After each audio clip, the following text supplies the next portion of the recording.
เมื่อนี้มาฮอดเหินบ่าวสวนพ่อแม่พี่น้องมาแผ่บุญอยู่เหินเพิ่นก็คือบุญกองข้าวคือเก่าหั่นแหละไปเพิ่นเฮ็ดเพลอเด้อยู่ทางหน้าบ่าวสวนตื่นแล้วบ่ ตื่นแล้วได้พ่อแม่พี่น้องปาติโทสวนผักพุ่นกำลังสูบน้ำฮดผักบ่ ยังพันได้หด โอ้หนึ่งข้าวหนึ่งน้ำเมื่อนี้มาแผ่บุญเด้อบ่าวสวนเด้อฮดโอ้ฮดผักพ่อแม่พี่น้องดิน้ำเพิ่นก็อ้อดีอยู่ดิจอดน้ำเช้าเนาะ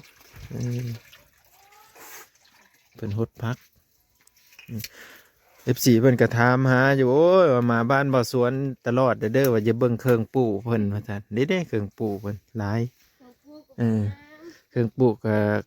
พวกมาเล่นพวกอันนี้ก็กำลังขึ้นเพิ่นพี่น้องกำลังขึ้นกำลังงามเนาะปุ่นเพิ่นก็โฮดยามเช้าเด้อพี่น้องเด้อนี่เอาเบิ่งเพิ่นฮดอันต้นไม้ไปท่าบ่อสวนเพิ่นกำลังไปเอาเงินมาอุปโภโมทนา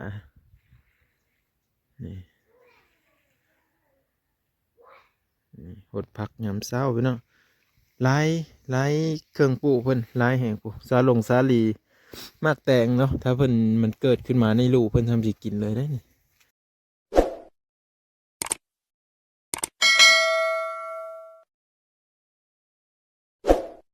อยู่ที่เหินหน้าบ่าวนี่เพิ่นก็ใส่ไป5,000 กีบเนาะสาธุเป็นผลทานแก้วทานทิพย์เด้อเนาะให้อยู่ดีมีแห่งครอบครัวมีความสุขเจริญรุ่งเรือง อันนี้เราจะเอาหลังนี้30หลังคาเหือนเนาะไปพี่อะไรทุกคนไปเดี๋ยวไปแพร่นำกันทุกคนก็สิเฮามาเหินหลังนี้เด้อเมื่อนี้เอาบุญมาฝากแต่เศร้าเด้อแม่กระเต็ดอยู่บ่ โทษหนึ่งข้าวตอนเช้าแม่เจ้าได้นั่งแม่เจ้าดิอันไอ้มาแพร่บุญเด้อบอกเพิ่นนี่สังเกตบ่นั่ง มาเจ้าจ่ายังนี่ฮะจ่ายังนี่จ่ากระดูกนี่เมื่อนี้มาแพร่บุญน้ำเพิ่นแล้วก็เห็นลานน้อยนั่งพิงไฟคือบ่นุ่งเสื้อเห็นหยาวนุ่งเสื้อแบบนี่เสื้อแบบบ่าว หนาวบ่สังเกตบ่ เอ๊ะเอ๊ะ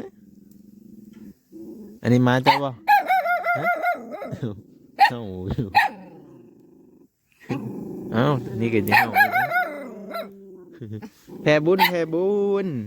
บุญกองเข้าบ้านนาบงเป็นหนึ่งเข้ายามเช้าทุกคนบรรยากาศนี่ก็หนาวอยู่บ่หนาวโอ้เก่งนะบ่หนาวบ่แม่นแล้วพิงไผ่แต่เฮงบ่หนาวเนาะอากาศก็เย็นๆแน่ทุกคนเลยอากาศหนาวอากาศเย็นเนาะนั่งพิงไฟไปนำกันเนาะสังเกตว่าไปแหละเด้ไม่ปลายแล้วกว่า เสื้อน้องอย่าเด้ตื่นแล้ว น้องไม่ทันตื่นชื่อนั่นเลยก็ตัวนะกระแตนกระเต็ดตัวนั่นแหละกระแตนบัดเอ้ยได้สะเอ้ยน่ะอยู่บ้านใหญ่พุ่งโอ้รถหนึ่งข้าวเพื่อเลิกหนึ่งข้าวนี่เสื้อ500ก็ได้เสื้อ1,100ก็ได้ตามก็หมดแล้วไป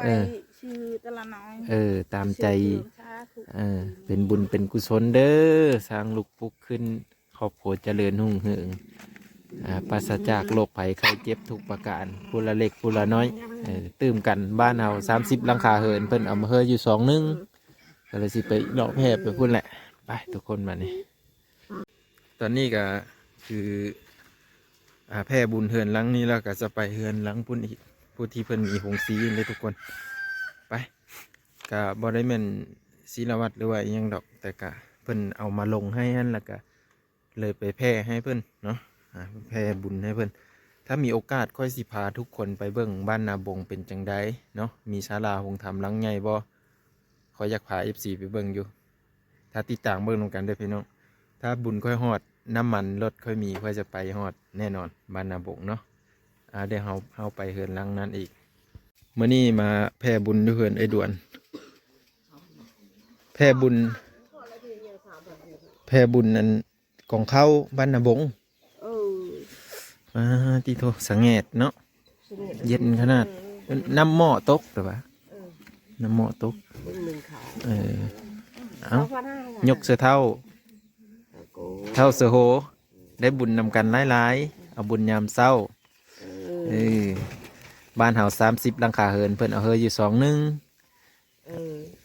เอาขอบมกขอบใจอยู่ดีมีแหงเด้อเจริญหุ่งเหิงธุรกิจการงานกะมีแต่เงินแต่คำเงินไหลนองทองไหลเข้า เพราะมีเป็นไปเลยนะนี่กะเบิ่งเสื้อผ้านั่งอยู่ในขี้เท้า เนาะขี้เท่าแล้ววิ่งไผ่ในสาเหตุเลยคนมันหนาว มันหนาวได้ทุกคนอากาศเย็นเอาขอบใจหลายๆไปอีกก้อนกาสิเฮาไปเหินเบาสวนอีกเนาะใกล้กันทุกคนเมื่อนี้มาฮอดเหินเบาสวนพ่อพี่น้องมาแผ่บุญอยู่เหินเพิ่นก็คือบุญกองข้าวคือเก่าหั่นแหละไปเพิ่นเฮ็ดเพลอเด้อยู่ทางหน้าเบาสวนตื่นแล้วบ่ ตื่นแล้วได้พ่อพี่น้องป้าตีโทสวนพักปุ่นกำลังสูบน้ำฮดพักบ่โอ้1 ข้าว 1 น้ำเมื่อนี้มาแผ่บุญเด้อว่าสวนเด้อแผ่บุญอันกองข้าวเนาะบุญกองข้าวบ้านนาบง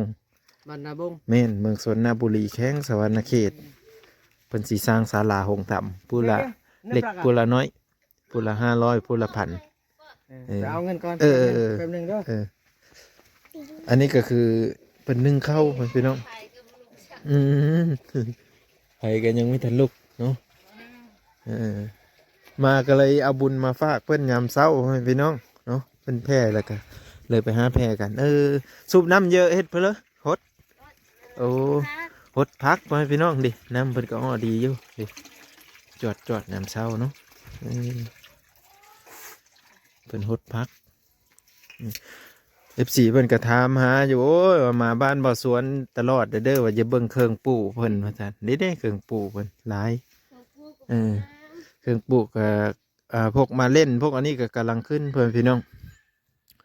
กำลังขึ้นกำลังงามเนาะปุ่นเพิ่นก็โฮดยามเช้าเด้อพี่น้องเด้อ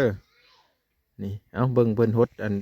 ต้นไม้ไปท่าบ่สวนเพิ่นกำลังไปเอาเงินมาอุปโภโมทนานี่หดผักยำเศร้าพี่น้องลายเครื่องปลูกเพิ่นลายแห่งปลูกสาลีมากแตงเนาะถ้าเพิ่นมันเกิดขึ้นมาในลูกเพิ่นทำสิกินเลยได้นี่กำลังใหญ่กำลังแม่นติดดอกแล้วไม่จังหันไม่ได้มาลายมือเติบได้พี่น้องได้ประมาณ2 มือเลยมากำลังมากมื้อหน้าก่อนเราจังสิเฮามาหาเพิ่นใหม่นะพี่น้องเพราะว่า FC ก็ถามหลายเนาะแล้วก็แนะนำยาฆ่าเพี้ยยังให้เพิ่นแน่ว่าซั่นเนาะ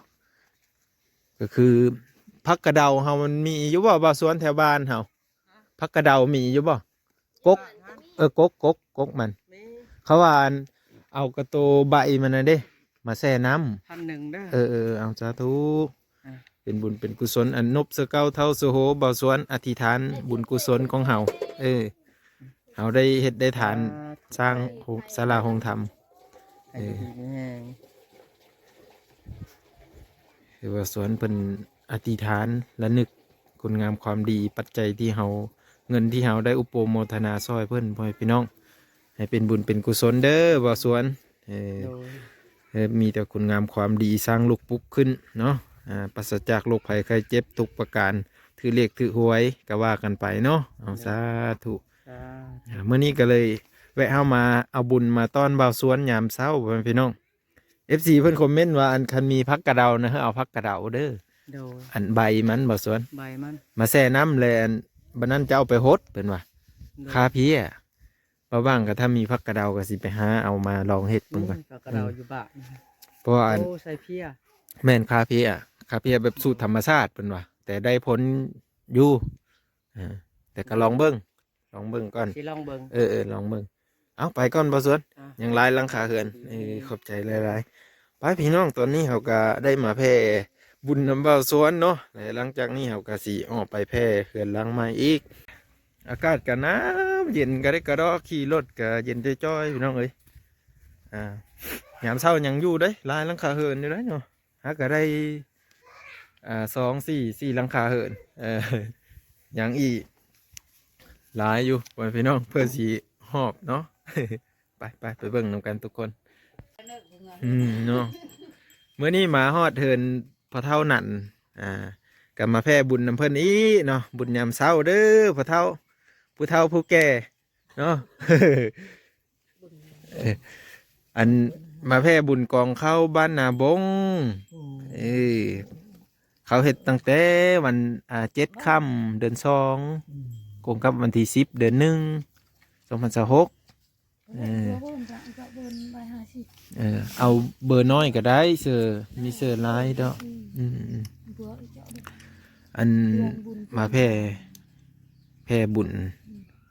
เพิ่นเยอะสร้างศาลาโฮงธรรมเพิ่นน่ะก็เลยมาแพร่นำพอเท่าแพร่นำชาวบ้านเพิ่นได้ลงอยู่หั่นพ่อพี่น้องเอาพอเท่าอธิษฐานเด้อพอเท่าเด้อปัจจัยเงินคำที่เราได้สร้างได้ทำไปสร้างอยู่บ้านนาบงถูกไปสร้างอยู่ดีมีแห้งวันงามหอดเดิงทานหน่อยหลายๆทานภายได้มากอยู่ดีเพียงมันตลอดปลอดภัยโอนให้บาปให้กรรมบนแต่มันจะยืนบันชวนชุดแล้วเอาปานนันเด้เอาปานนันก็อธิษฐานเด้อนกเสือเก่าเท่าเสือโหเด้อให้หลับให้รวยทานบุญทานเด้อสร้างบุญอยู่บ้านนาบงหันบุญกองเขาให้มีความสุขความเจริญในทิศว่างก็ให้มีความสุขความเจริญไปใส่ก็ดีหาเงินหาทองให้ได้ให้ร่ำให้รวยหมดกุดกระปูก็ให้ในร้านรวยสาธุใส่หวยก็ให้ถึกในเด้อสาธุเหมือนนั้นเขาว่าเป็นเขาก็อธิษฐานเอานี่แหละคุณงามความดีน้องพระเท่าน้องได้เฮ็ดได้กระทำไปแล้วเด้สันเขาก็อันวัดวาเขาก็มีอยู่แต่ว่าครูบาอาจารย์บ้านเขามันบ่มีเนาะเขาเลยถ้านำบ้านนำเมืองเพิ่นนะพ่อพี่น้องเพิ่นมาแพร่ก็ดีแล้วเขาได้บุญนำเนาะเขาได้สร้างเขาก็ได้เป็นส่วนหนึ่งในการสร้างวัดน้ำเพิ่นได้นี่นะพูดละ1,000 2,000นี่นะไปเอาไปก็เด้อบัดนี้เด้อไปพ่อพี่น้องแพร่บุญนำพอเท่าแล้วพ่อพี่น้องก็สิไปเฮินพูดแหละต่อเสือเฮินเฮาแล้วก็ไปหมู่บ้านคุ้มนั้นอีกนะเป็นคุ้มนะทุกคนไปบัดนี้